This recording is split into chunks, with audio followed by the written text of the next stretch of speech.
grabs the whole rifle. We were firing a 50 cal off that, and then it was.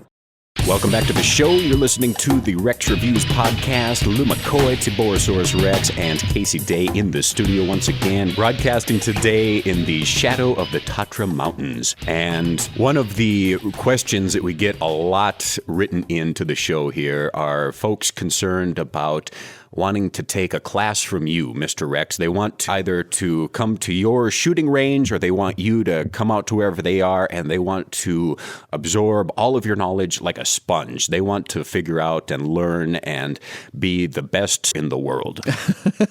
And aside from watching the very comprehensive Sniper 101 series, which covers just about everything, where else can folks go to find this information? Well, I'll tell you what, they ain't going to learn to be the best shot in the world for me, that's for sure. What I provided on the Sniper 101 courses is a supplemental form of instruction, which is the science of the craft, which is very, very important to understand the concepts thereof in order to actually troubleshoot stuff that don't go right in the field. You can only truly learn long-range precision shooting and the sniper craft, if you want to take that category into the real world and actually use it for that particular application, by doing it in real life. And that means that you have to get out in the bush, you have to get out in the woods, climb up on the mountains, get your gun all dented up. If your gun is clean, you probably didn't learn how to shoot it yet. That's one of the things I can say for sure is you're not going to learn this sitting at a desk watching my videos. You can get a huge, tremendous leg up and head start from doing that. You'll have a way better idea of what kind of equipment demands you have, what kind of equipment will work, what things to watch out for, how ballistics works. That all that stuff is huge. That's probably over 50% of the game really is just understanding the science, like in regards like what things affect bullet flight. So that's what my series is covering. It's the supplemental form. It's the classroom portion of the skill. That's the stuff you would learn on the chalkboard. If you would go to a formal school that would teach long-range precision shooting, whether it be civilian, military, law enforcement, whatever, there is a good chunk of that is going to be a classroom portion. They're going to sit there with a scientific calculator, make you do a million firing solutions all at the table and hypothetical scenarios. They'll draw out a scenario on the board and you got to figure out how to make the shot. They'll give you all your conditions and you'll sit there and do that. So really, you and your friend who's going to be your spotter, because you're going to need a spotter, can sit there and trade back and forth and just put up potential firing solutions or different conditions and then say, okay, the wind is blowing this way, it's this hot, target's moving at this, figure out a firing solution. That's going to get you trained up really good. That's the part that when you are a professional in this craft, it takes you the longest to develop, is in real time adjusting for your fire. That's tricky unless you're using a ballistic drop compensating reticle or something like that, and you can make a quick second follow-up shot. That's a different application. But for the particular craft we talk about, extreme long-range precision fire, where you got to shoot and hit on the first time, you really got to get everything right the first time. And that can only really occur if you are practicing in the real world.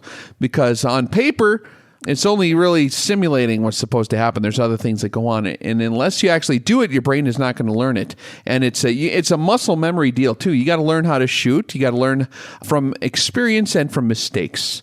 You've got to miss more targets than you hit to figure out how to hit them before you can hit them. So Rex does miss targets. That happens all the time. We just don't show those on the channel. Yeah, well, a lot of that missing that occurred happened before I had cameras, right?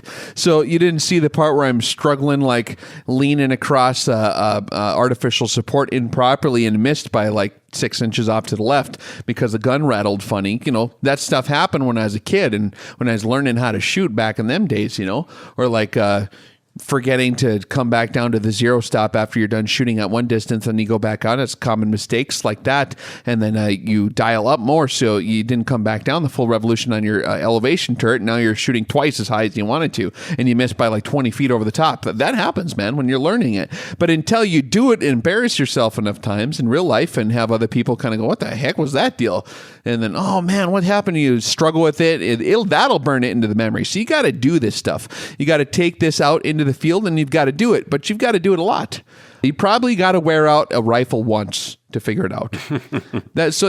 I'm talking, you got to shoot thousands of times. You've got to do this thousands of times to where you get it. To learn anything permanently, to make it a second nature deal, you have to do something correctly 30 times in a row. You have to be at that level of confidence where you can nail it 30 times in a row. And if you screw up once somewhere in that row of 30, you start over and you keep doing it until you can do it perfectly 30 times in a row. If you can do that, you've now mastered that deal. It is now carved into the brain, permanent memory. To get to the question of training, there is a huge diversity of real world training that you guys can take advantage of. It varies a lot. And even within the same schools, it varies a lot. I'll tell you that. Even if you're talking military, if you're talking law enforcement academies, I've been to lots of different kinds of rifle classes in all those different fields.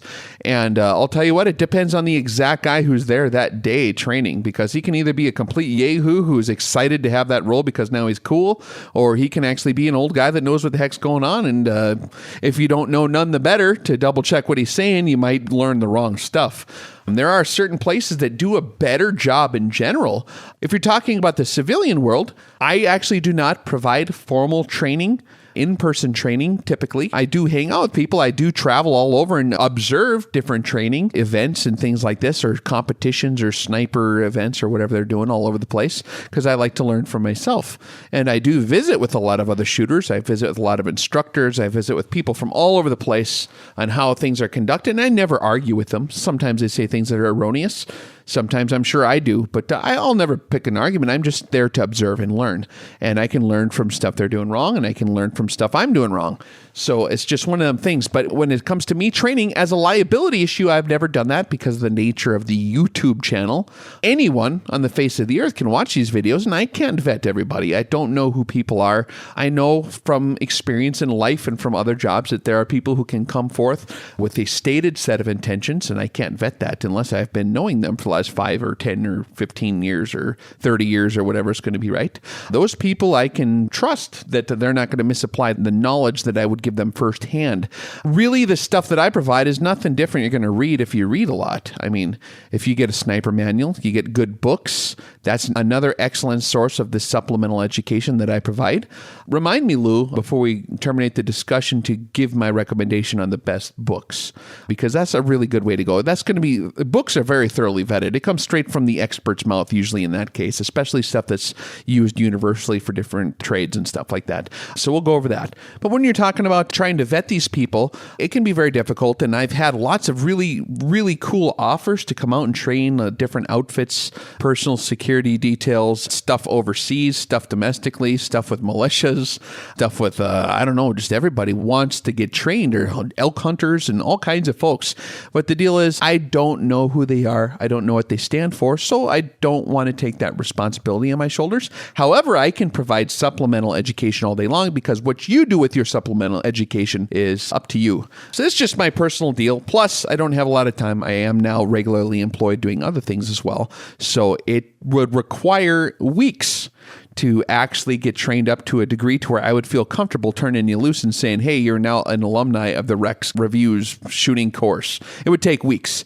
And it's something that would be incredibly difficult to do on a large scale. If you had more than like 5 shooters, would be a large scale. Maybe some other applications, pistol shooting, carbine course, or shotgun course, you can get away with having a larger class size, maybe 10, 30, 50, 100 students if you've got enough, because you can train instructors to watch out for the basics. But when you talk about the very minute details and the idiosyncrasies of the craft we're talking about, you really need a trained eye to really identify the subtleties that might be causing problems. So it really should be a one-on-one deal to get the training in person. And that's why some of the formal classes do really have their shortcomings, because you're not going to get the attention needed necessarily to maybe master it if you have more than 5 guys in a room, unless they're going to be spending weeks and weeks with you, which is what the military ends up doing in some of their more high-end shooting courses. Now, I will say that if you are brand new to rifle shooting, brand new to precision shooting, scoped rifles, stuff like that, then you can still learn a lot from a class. There's a lot of different outfits. I know Paul McCoy in Texas did provide them down there. He helps out with police and law enforcement. The PRS shooters, I think that competition is a great world to get into. Rather than taking a class, you could just maybe link up with someone who is involved in PRS shooting. If they do offer a beginner's class just to teach you the very basics of how to lay behind a rifle, getting you shooting out there on the target at 100 yards, you got to be able to shoot minute of angle angle. Once you can shoot minute of angle, then it's a much more refined science. But there are classes out there. Probably most of your precision rifle classes you're going to take are going to at least get you there. If you hook up with someone in the PRS field for the competition world, they're going to get you a lot more refined of an idea to master the basics of manipulating the rifle properly. So I would recommend getting into precision shooting. Now, if you're talking about competition shooting alone, like NRA F class or something, where you're going to have a competition rifle, that's a whole nother planet. That's not what we're talking about. But for real world application of these skills, you want to take a class from an instructor who's going to do it in that style, like where you shoot and move and relocate and do it in a tactical fashion with a time limit, shooting over various different positions with an actual rifle setup that you would use in the field. So that can all be very, very helpful to just kind of breaking through the ice. Some of us who grew up in the Western American culture have grown up with a rifle in our hands since we were 4. You know what I mean? Like I was shooting a centerfire rifle when I was 4 with my old man sitting behind me laughing, shooting bowling pins at 100 yards, you know? And so for me, it's like a normal deal. And when I was 9, I was afield with a bolt action rifle shooting stuff. And I was not quite old enough at the time to maybe shoot large game, but I was shooting everything else. And then, you know, once you're a little bit older, they turn you loose with the bigger stuff. And yeah, so it's something that maybe some of us learned, but folks maybe who didn't grow up in a firearms culture as much as we did, or a family that maybe wasn't into it, you can learn a lot from just getting a friend who's into it. And you don't want to just, there's a lot of people who are experts on firearms that aren't experts. So you want to be pretty selective. You want to find someone very even-keeled. You probably want to find someone with some age on them. That's a very good idea. A lot of young guys think they know everything. If they got white hair and a beard, that's what the Bible used to call the elders. That's what the word elders means in the Greek, is the bearded ones. The old guys, they kind of know more because they've been around longer. So if you find someone who's been doing it for 30 years, another thing you can search for when you're looking for a mentor is someone who is a super OCD level reloader, someone who's just splitting hairs. Like if they can put them all in the same hole, that's the guy you want to hang out with. If it's your uncle, if it's your cousin, if it's some old cowboy, you know, that's the guy. Hook up with him. He will kind of walk you through steps, and I'm sure they'd have nothing they'd love to do more but to share what they've learned in their entire lifetime, their entire passion, with someone who's interested in listening to them.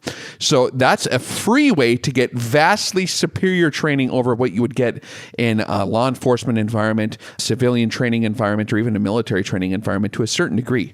So if you just want to learn how to reload the rifle, do precision shooting, all the different idiosyncrasies of getting a rifle to shoot very straight.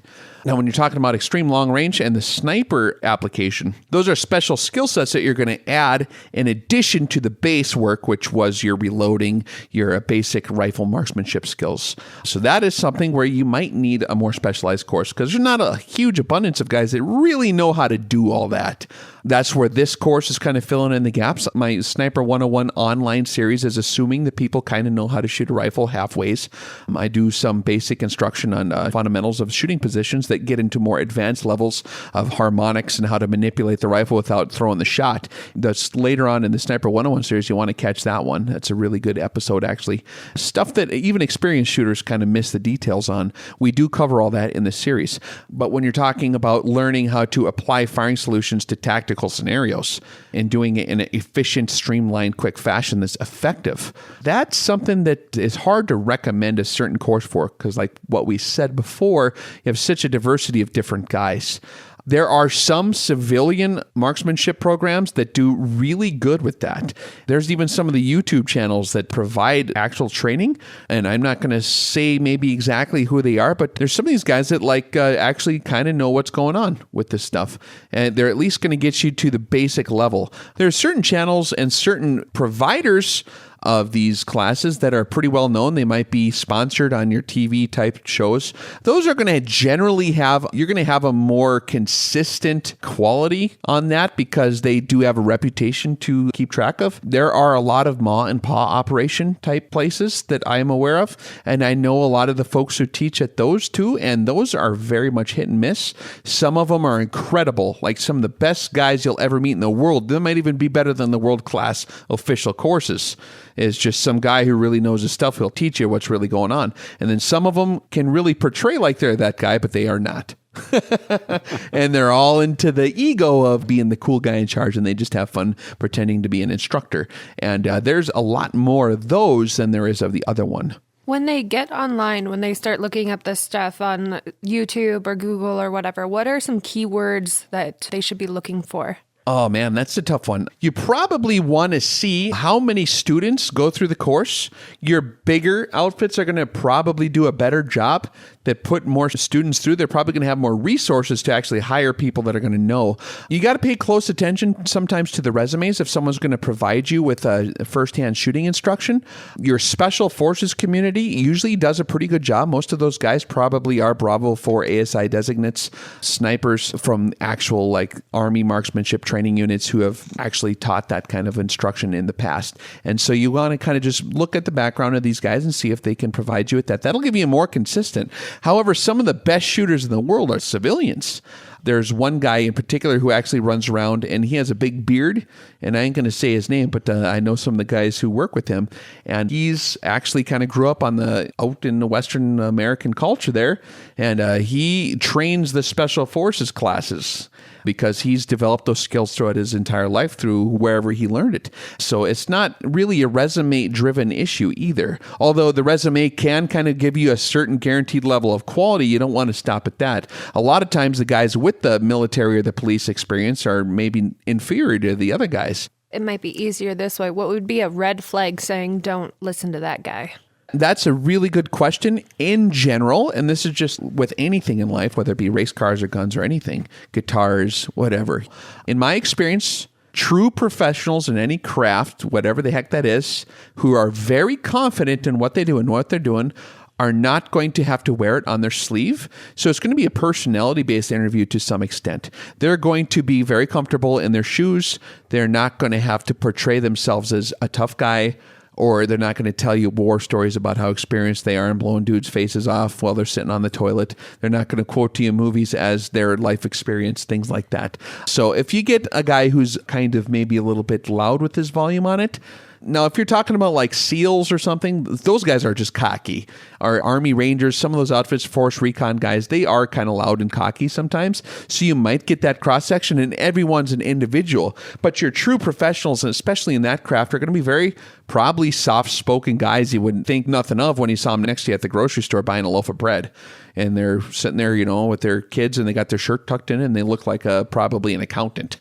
But it's probably some real actual guy who knows what he's doing. So when you're looking for the professional, it's somebody that can set their ego aside and focus on the actual issues at hand. Well, and that'll be more conducive to communicating the information anyways. But yes, as a general trend, your professional commandos, your real ones are not going to have to... There's an old saying, the empty can rattles the most.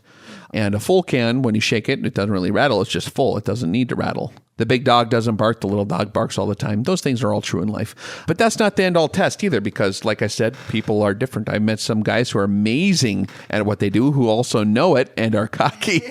And there's actually a couple of YouTube channels that are like that. There's a couple of those guys who are alpha males, and I really like them. I think they're fun, and they actually do that because they are confident. But it's just personality is not the sole criteria to determining who's going to be the better at anything. But it is something that's a very difficult question to answer in terms of the civilian world because, it's just all over the map.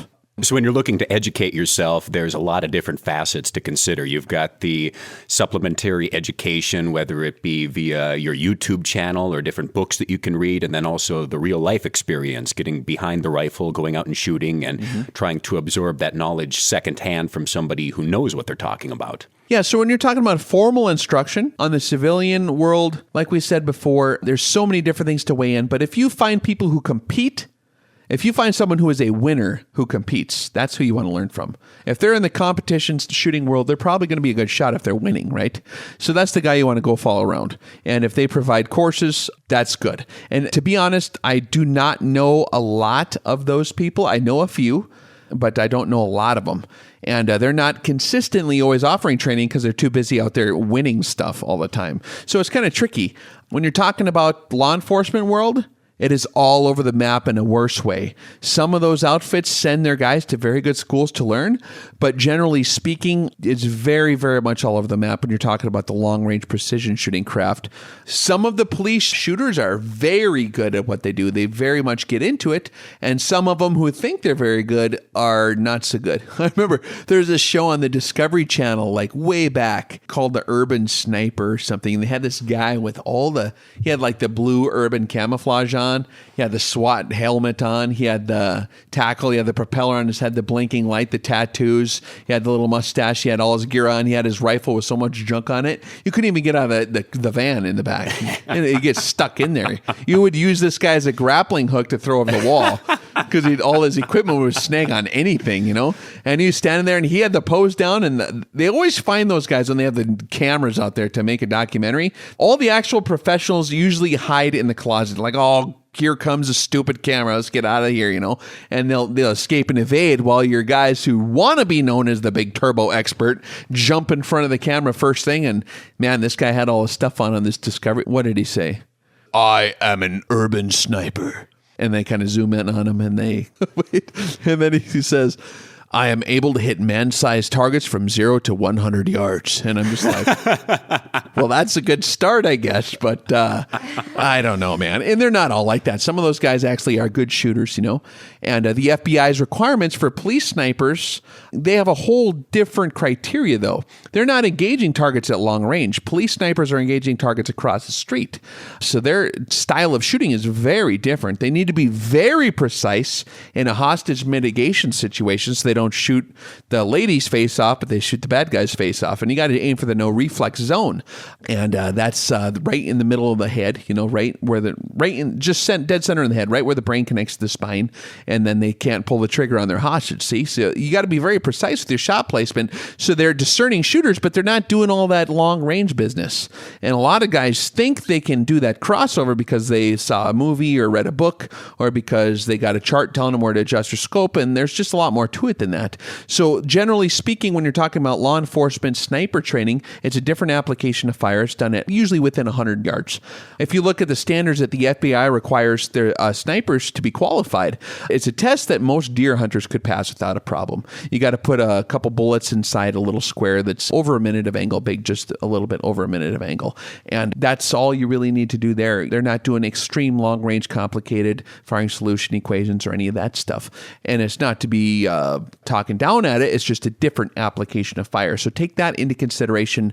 If it's a law enforcement geared school, it's not going to really probably be geared for the extreme long precision shooting. And what about the other level, military? Yep, military is probably going to give you the most consistent training if you're talking about long-range precision shooting, especially in the sniper field, because that is the outfit that takes that up as a job.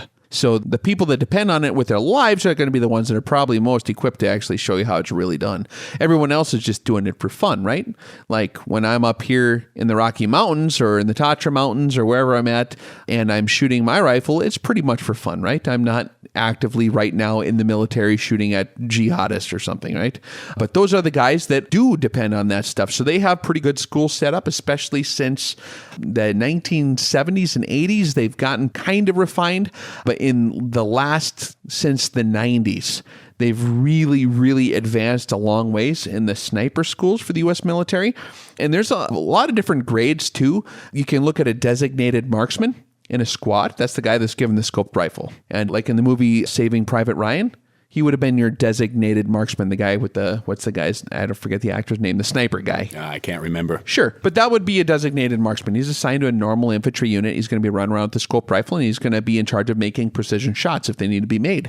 That's the level of training for that is similar to infantry training. You're just shooting that rifle a lot, but it's not super in-depth.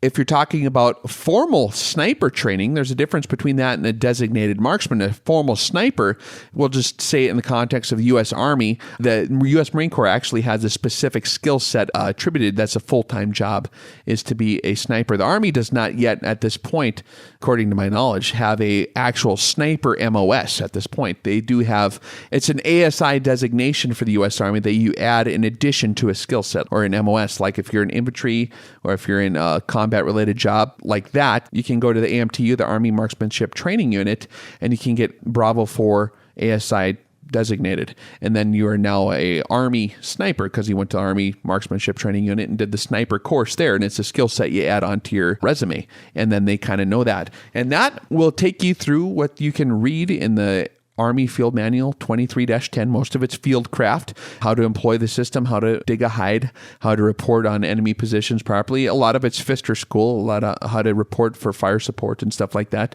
So it's not all sniper training. The majority of it is actually all the other peripheral skills needed. But when it comes to the shooting part there, again, you're not going to have super advanced level, actual long-range precision shooting skills refined to the degree that you might see them in some of the other places. And some of the actual sniper guys that watch these reviews comment sometimes that like there's more information than maybe they got going through the AMTU. And that's because the AMTU is just, they're dealing with infantrymen. They can't teach all that stuff. They're going to confuse the guys if they go into that level of detail because they're shooting 308s and 300 Win Mags out to like 800 and 1,000. They're not really pushing it beyond that typically. No, they can if they're really into it. There are guys who are in the Special Forces. That's another step up. They can go to the SOTIC, the Special Operations Target Interdiction course. That's actually a world-class course. Now you have something that's a world-class, extreme long-range precision shooting course. They will teach you all the stuff that we kind of give you a head start on in the Sniper 101 series. There are some good books that kind of walk you through some of that. They do have a hard target interdiction course too that really gets into the idiosyncrasies of extreme long-range shooting because you're shooting at like 2,000 and 3,000 meters. So if you want probably the best one that the United States has to offer, the Special Operations Hard Target Interdiction course is probably the best one they got. England has very good sniper training. I did get a chance to meet some of the Royal Commandos last time I was over there, and they have very, very good snipers in the SAS. They have really, really well-equipped forces. They got the right equipment. They got the right optics, and they do provide world-class training, and they really do run them through the ringer. They have to preserve their empire. They're kind of like the United States. They do war kind of as a normal thing, so they do train their guys pretty darn good. So England and the United States do an excellent job at that. I'm not as familiar with some of the Eastern Bloc stuff like the Russians. From what I've seen from some of the Eastern Bloc countries I've been to with the snipers there, they have a lot of room for improvement. It's kind of a brand new thing to a lot of them.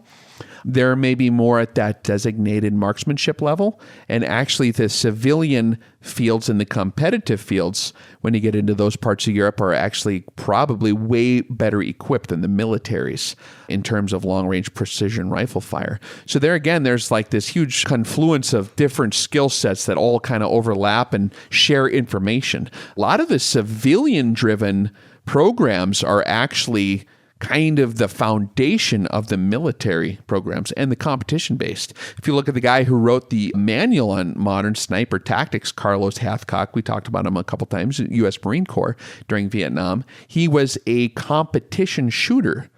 And he was doing it for the U.S. Marine Corps in his capacity there, but he was in the competition shooting world. And then it crossed over into military. So then again, I would really push people to get into PRS. I would push them to get into long-range rifle competition shooting. That will train you on the rifle part of the skill set.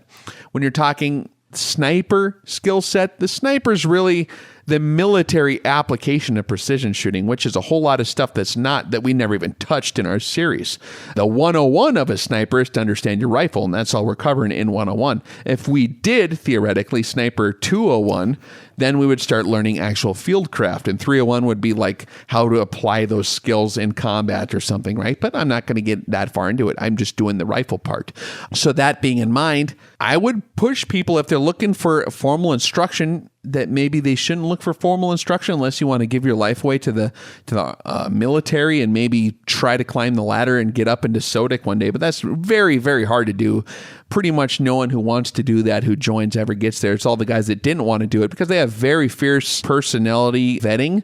And people who want to be snipers, who join the military to be a sniper, usually never get that job because that's actually not the personality they want to have that job. They usually take people who conduct warfare reluctantly. They actually prefer religious type people who are like the Southern Baptists, like would be like right in the middle of that Venn diagram because they believe that they are saved. They have no problems about dying. They don't care about danger because they know they're going to heaven with Jesus and all that stuff. So they are psychologically incredibly stable because of their religious system that they have inherited. So they do actually use those as criteria, interestingly, along with other criteria. But most of your guys who are kind of your wild cowboy want to fight people guys don't generally get accepted in those jobs unless they have some kind of incredible skill in that category or personality that is similar to that other style. So generally speaking, don't just count on joining the service and I'm going to be a sniper. No, you're actually once you say that, you're not going to probably get that job because you have to get recommended to go to these training courses by your officers, and they're going to know who you are. And if you're a turkey that wants to just shoot people in the face, they don't want that. They want more discerning fire. The whole point of employing a sniper on the battlefield is to have a discerning shooter. That means a guy who decides not to shoot people, decides when not to pull the trigger and all that kind of business. So those other guys make great, just light infantry guys. Send them to Ranger School. They want to blow stuff up and wreck everything. That's a perfect job for them. But a sniper is a different skill set. Very, very hard to get into if you want to do it. But if long-range precision shooting is what you want to get into, then definitely the civilian competition world is a great way to go. And also, when you're talking about there are police that do participate in that, and they do excellent. They're usually your police snipers that do a very good job. And then your military is kind of a different deal. Very hard to get into those. But if you do meet one that actually was one of those guys, they're going to be pretty good. And they probably are not ever going to tell you at the bar that that's what they did. So every one of those guys you've ever met, that if you ask them about that whole world, and if they start telling you about it, they're probably not actually one of those guys. Just so you know. So when you're looking for it or whatever, it's pretty funny. So it is indeed a skill set, and there's just different levels of it, and it depends on how far you want to push that skill set and how far and how much you want to educate yourself. Yep. And like we said before, the foundation of it is the science. That's why I provided the supplemental education here, so that people can get all that stuff out of the way, so that when they do go out in the field with their rifle, they at least have some kind of clue what the heck they're trying to accomplish. And if they shoot and they miss over the top and everything else looks like it's dialed in properly according to the ballistic programs or the ballistic charts they're using, then they can actually understand those concepts and correct fire, because they'll say, oh yeah, it shot high because my barrel was hot. And the temperature of the powder warmed up, so therefore the molecular bonds loosed more quickly and it flew out faster. And so they'll understand the science. So that's what we're trying to provide here. And as far as me providing one-on-one field courses, I have not done that yet. I don't really plan on doing that probably in the future, unless there's friends that I've known for a while or something. But it's also a time thing. You've only got so much time there, Mr. Rex. We only got so much time in a day. With that in mind, and everything being said in this quest for education, what kind of books are there that people can look at? Thank you for reminding me about the books, Lou. That's because there's a lot of them. Very good. Yep. You're going to have a huge diversity of, and I'll tell you what, the stuff that I provided on my channel is just me talking. It's just a conversation. It ain't no authoritative source. I have read a lot of books. I have talked to lots of different professionals. I have had different jobs that shoot things or whatever. So, I mean, take it or leave it. If it's just me talking, sharing what I've kind of collectively learned from multiple sources, different guys who train me, different outfits that I've worked with or whatever, in terms of shooting stuff, how I was raised with my father teaching me to shoot. My cousins really did a good job with that as well growing up. But it's just me talking. If you haven't had that kind of a upbringing or a career field or whatever in your past, books are a great way to kind of learn some of these fundamental skills. If you want to really, really, really get into it, I would recommend Dean Michaelis has a book called, I believe it's called Hard Target Interdiction, the Complete 50 Caliber Sniper Course. That is the guy who wrote the book on the whole extreme long-range precision shooting. And that's for applications of fire-taking equipment at long range. But if you want to learn the science and all the minor details, it's a thick book, small letters, lots of pictures, lots of graphs, walks you through every detail. If you memorize that book, you're going to be a stud. I'll put it like that. Dean Michaelis is a professional. I mean, he's one of the guys that came up with the SOTIC Hard Target Interdiction course for the U.S. Army Special Forces. So he knows his stuff. He's really, really well equipped. That book is a very good read. There are some other books I've seen on the shelves that I never got into because when I page through them, I can tell it's not going to teach a guy a whole lot. If you already kind of know a lot and you want more, that's the book you need to get, because Really, the field manuals, like the Field Manual FM 23-10 and the Marine equivalent in some of those books, are only going to give you really the basics in terms of rifle competency. Really, probably reading some of the reloading manuals are going to help you a lot. The ballistics portions, Sierra does a good job with that. There's a lot of materials by Brian Litz. He's an author, and he's kind of a scientist guy who understands ballistics very well. Those are excellent books if you want to learn in excruciating detail the projectile science. When you're talking about external ballistics and stuff like that, anything written by that guy is going to be very good. When you're talking about the military application of those skills, then the field manuals are good. But for the shooting part, there's not really a whole lot. The Army FM 6-40 Field Artillery Manual does a very good job, but it's not a direct crossover to precision shooting, but it will really zoom in on some of the other components that maybe rifle people aren't familiar with. And we talk about that a little bit in my interview with Tracer 83 a month ago or something. So go and check that interview out where I'm talking with the U.S. Field Artillery Officer, and we talk about ballistics and stuff like that. So that's a good source to look at as well. But when we're talking about the actual rifle itself, there's only a few. If you're talking about the craft of sniping, the field craft and such, then the field manuals are very good sources of information. They give you excellent ideas for how to employ your sniper tactics effectively, because not only do you have to know how to shoot, you have to know how to not die when you're doing it. So all that stuff is kind of that whole half. That's Sniper 201 right there, fieldcraft and how to employ it on the field and all that stuff. So that's one thing that people can look at as well. So there's many different levels to the education and the process, and it just depends on how far the individual wants to push it. Yep. And if you're looking to use it for real-world applications, you're going to want the military manuals because you're going to have to use those fieldcraft skills. But just for the rifle part, yeah, you're more limited. You want to stick with the ballistic studies and the scientific journal articles, U.S. Army research laboratories and all that stuff. You can do the Google Scholar search on those to find them. What is the best book for very, very, very, very basic understanding? Like the best book for a beginner? Is there a sniper Very for good question. dummies? Or? Yes, there is. And that would be the U.S. Army Sniper Field Manual. Because that was assumed that those guys who come to that course are going to be kind of a dummy when it comes to that, because most of them probably don't understand some of those things. So that will walk you through how is a bullet stabilized. It'll how the bullet flies up in its trajectory, then it comes back down. It'll lay out those basics in a very, very easy to read fashion. The U.S. Army field manuals do an excellent job when it comes to laying out the basic work, assuming that just some standard grunt getting thrown into this course is not going to overlook something, because they don't have any idea who the heck they're going to train. A lot of times they train other people from other places that really don't have a clue with by using these manuals. So the field manuals are an excellent source for someone with zero experience to get started. So maybe start off with the field manuals. Don't take everything in there as gospel when you're talking external ballistics, because a lot of stuff is wrong in those field manuals. It's written by old cowboys, old cowboy snipers or something, who got some of the math wrong and some of the dynamics wrong with atmospheric conditions and stuff like that. We have that in our Sniper 101 videos too. If you've seen those, you know what I'm talking about.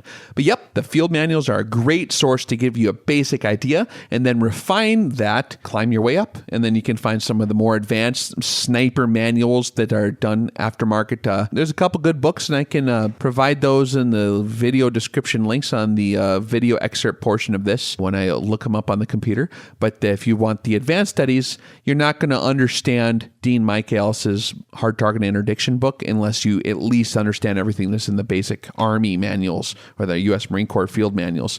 So those are a great place to start. You got to learn to crawl before you can walk. Absolutely. Walk, don't run. For someone who is first learning about being a sniper and about precision and all of that, what would you suggest that they need to have as far as learning? Like, what is the basic stuff that you need to start learning about? The number one thing they're probably going to want to get started with is patience and ability to focus for more than 12 seconds. Unfortunately, there's a lot of folks that complain about the length of formal instruction on these things, or like if even on the YouTube videos, there's a lot of details in this stuff, and a lot of it does have to be repeated a lot of times in order to get truly planted into the brain. If you just say one important, super important hinging thing one time and then move on, if they didn't hear it enough times to where it's permanent memory, they're going to totally screw the pooch when it comes down to real life. So that's why the videos are obnoxiously comprehensive, and why we do review what we've learned before and what we're going into next at the beginning and end of a lot of those videos, especially when we're talking about the details of it. So a notebook is a good idea. Definitely taking notes, and probably the supplemental form of education I provide for the Sniper 101 series actually is a good way to go. For most people interested in being a sniper, they probably have shot a rifle and got bored with it, so that's why they want to move up to that, right? So I'm going to assume they can already shoot 1-inch groups. If they can't, then they need to have their buddy go out there and lay them down with the bolt action rifle and show them how to do that first. But if you're shooting 1-inch groups at 100 yards at the rifle range, you basically just need to have attention to detail. Maybe check the ego at the door is what all us guys need to do. I know that's how I learn things, is I try to check my ego at the door. If I find someone with gray hair who's about to tell me something, I will shut my mouth and I will listen. I don't have gray hair yet, so you guys can choose to listen if you want to or not. But it's just an attitude thing, really. It's just being willing to learn, paying attention and focusing, and detail orientation. That's the personality that's going to be required to be successful in this deal. And that's why a lot of people, and we talked about this briefly before, ask me, aren't you worried that some crazy nut job is going to watch your video or whatever and learn something that he shouldn't know how to do? And really think about what's all involved. If you figure out like how easy it is to miss a target beyond like 500 yards, I'm not going to teach that guy anything he wouldn't have been able to figure out by reading stuff that's freely available on the internet through public release from the U.S. Army's Department releasing the manuals. You can buy all these books that teach you way more than what I'm talking about. You can read Guns and Ammo. They teach that stuff all the time. They teach better ways to compensate for angle shots and stuff like that. So there's nothing top secret. I'm teaching. I mean, it's not like it's that big of a deal. But the main reason I'm confident they're not going to cause a problem is because those kind of turkeys and goofballs that are going to be a problem can't take a piss without wetting the front of their pants. You know what I'm saying? People who engage in that kind of behavior in life, in my experience, never become proficient with this.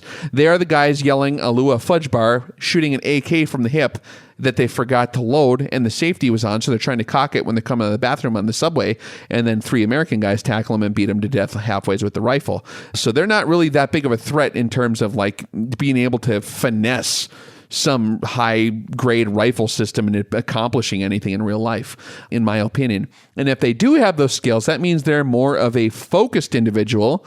And if they're a bad guy, then they've probably learned that already, and there's already formal government instruction given to them way before I ever step into the picture on the internet or something.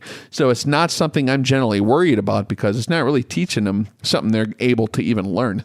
And that's what we are here to do, is have a discussion and focus on self-improvement, education, and preservation of the Second Amendment. And that's what it's all about, guys. Amen. Yep, just sharing the craft. And it's a naturally filtering kind of a field of study, because the only people that are actually going to figure this out enough to employ the slim little idiosyncrasies of the details we teach about, the only people that are going to have that like make any difference are the guys who have incredible focus and some minor degree of intelligence.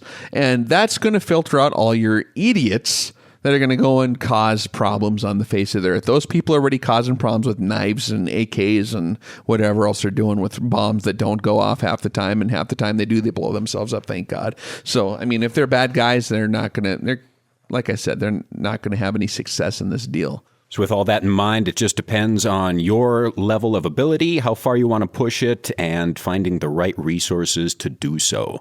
And of course, there's lots of different ways to do that. Technology, the internet, everything is pretty abundant out there, and you can educate yourself just as much as your brain wants to handle. So with that in mind, we're going to take a quick break and be back with another portion of the Rex Reviews podcast. Stick around.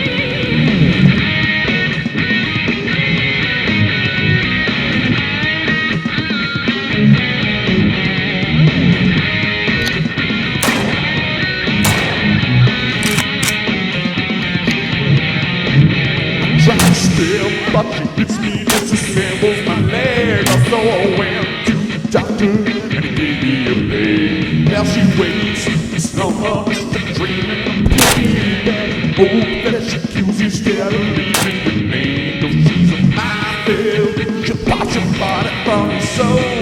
Minefield, leave a big smoking hole.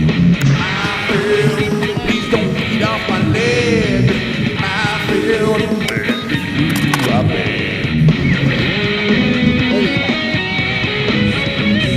Be afraid, be very afraid. Don't trust.